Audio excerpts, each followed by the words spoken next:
बोला बोला बोला, येता आवाज येतो. कोर्टापुढे युक्तिवाद झाला. त्यांनी 10 दिवसाचा पोलीस रिमांड मागितली होती, पोलीस कस्टडी. त्याच्यामध्ये 10 मुद्दे त्यांनी घेतले होते की ह्या मुद्द्यावर आम्हाला 10 मुद्द्यावर त्यांची पोलीस कस्टडी पाहिजे. त्याच्यावर 21 डिसेंबरला 15 दिवसाची पोलीस कस्टडी त्यांनी दिलेली होती. त्यापैकी तेच मुद्दे 10 मुद्दे त्यांनी परत सांगितले होते की आम्हाला त्या बाकीच्या गुन्ह्यात तपास करायचा, यांची प्रॉपर्टी वगैरे चेक करायची. त्याच्यामुळे दोन्ही सरकारी वकिलांनी आणि कोर्टानं त्यांना पलीकडून घाल ना खाली पोलीस कस्टडी मागण्याचा अर्ज होता तो त्यांचा फेटाळलेला आहे आणि मॅजिस्ट्रेट कस्टडी दिलेली आहे. बरं, मोक्का लावण्यात आलं सर? नाही, असं बिलकुल कोर्टापुढे काही नाही. कोर्टापुढे आतापर्यंत आमच्याशी कुठं निदर्शनास आलेलं नाही किंवा काही नाही. कारण आता आज फक्त जी काही एक्स्टॉर्शनची केस आहे त्या संदर्भात आजची केस सुनावणी झालेली होती आणि मोक्का लावण्याच्या संदर्भात किंवा दुसऱ्या गुन्ह्याच्या संदर्भात असं आतापर्यंत ह्या कोर्टापुढे तरी अर्ज आलेला नाही. मोका लावला असेल तर काय अडचणी निर्माण होऊ शकतात? मोका लावला असेल तर काय अडचणी निर्माण होऊ शकतात? आता पुढच्या वेळेस आम्ही मोका लावल्याने काय त्यांचा तसंही ह्या आतापर्यंत जो तपास आतापर्यंत आलेला आहे त्या तपासामध्ये त्यांनी सांगितलं की आम्हाला दुसऱ्या गुन्ह्यामध्ये त्यांना तपास करायचा आहे, पण कुठेही तपासामध्ये वाल्मिक कराड यांचा सहभाग आलेला नाही. की आम्ही कोर्टाला स्पेसिफिक आर्ग्युमेंट केलेलं आहे की त्यांचा जो 103 BNS खाली गुन्हा आहे त्याच्यामध्ये यांचा कुठलाही सहभाग, ऑन द कॉन्ट्ररी त्यांनी असं मागितलं होतं की आम्हाला त्यामध्ये त्यांचा तपास करायचा, त्या गुन्ह्यामध्ये यांचा सहभाग आहे का नाही या संदर्भात आम्हाला तपास करण्यासाठी परत 10 दिवसाची पोलीस रिमांड मागण्याचा अर्ज त्यांचा होता. त्याच्यामुळे त्या पद्धतीमध्ये किंवा त्या तपासामध्ये वाल्मिक कराड यांचा त्या गुन्ह्यामध्ये कुठेही सहभाग आलेला नाही. पुढची प्रक्रिया काय? पुढची प्रक्रिया काय? आता पुढे काय? पुढे काय? पुढे काय? आता पुढे काय? आता पुढे काय? आता पुढे काय?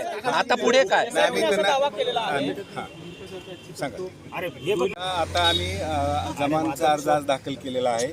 त्याच्यावर 2-3 दिवसात सुनावणी अपेक्षित आहे ह्या गुन्ह्यामध्ये.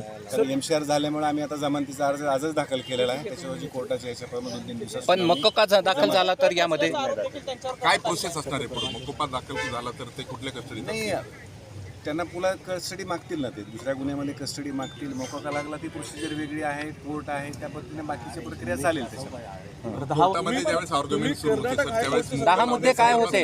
10 मुद्दे काय होते? 10 मुद्दे नवीन काही नव्हते त्याच्यामध्ये की आम्हाला त्या गुन्ह्याचा तपास आहे.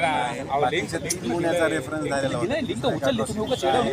3 BNS गुन्हा आहे त्याच्यामध्ये यांचा तपास करायचा आहे. आणखी यांचे कुठे साक्षीदार आहेत का आणि ह्या संदर्भात प्रॉपर्टी घेतलेली आहे किंवा कुठं राज्यात आहे, बाहेर देशात प्रॉपर्टी घेतलेली असेल, अशा संदर्भात आम्हाला तपास करायचा आहे. असे मुद्दे होते. ते सगळे मुद्दे कोर्टाने काय ग्राह्य धरले नाहीत. कस्टडी देण्याचे कोर्टाने नाकारलेलं आहे. CID ने तपास सुरू होता त्यावेळेस आतापर्यंत तुमच्या पुढे येईपर्यंत असा कुठेही आम्हाला अर्ज नाहीये की त्यांना मोकोका लावलेला आहे किंवा त्या गुन्ह्यात घेतलेला आहे. आम्हाला त्या संदर्भात माहिती नाही. बोला. आतापर्यंत 10 वर्षाच्या गुन्ह्यात 15 दिवसांची पोलीस कोठडीचा एक मुद्दा तुम्ही मांडला.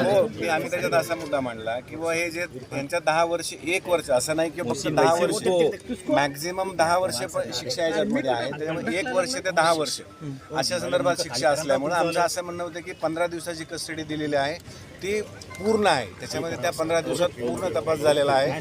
पुन्हा कस्टडी मागण्याचं तसं आवश्यकता इन्व्हेस्टिगेशन एजन्सीला नाही असं आम्ही म्हणणं मांडलं. नाही, त्याच्यामध्ये आम्ही हेच सांगितलं 10 वर्षापर्यंत शिक्षा आहे. 10 वर्षापर्यंत जी शिक्षा आहे त्याच्यामध्ये आमचं म्हणणं होतं की पहिला 40 दिवसाचा तपास आहे ते 15 दिवस तुम्ही मागू शकतो असं आम्ही एक त्याच्या कर्नाटक हायकोर्टचा दाखला दिला होता. त्याच्यातून केलेला आहे. Okay okay.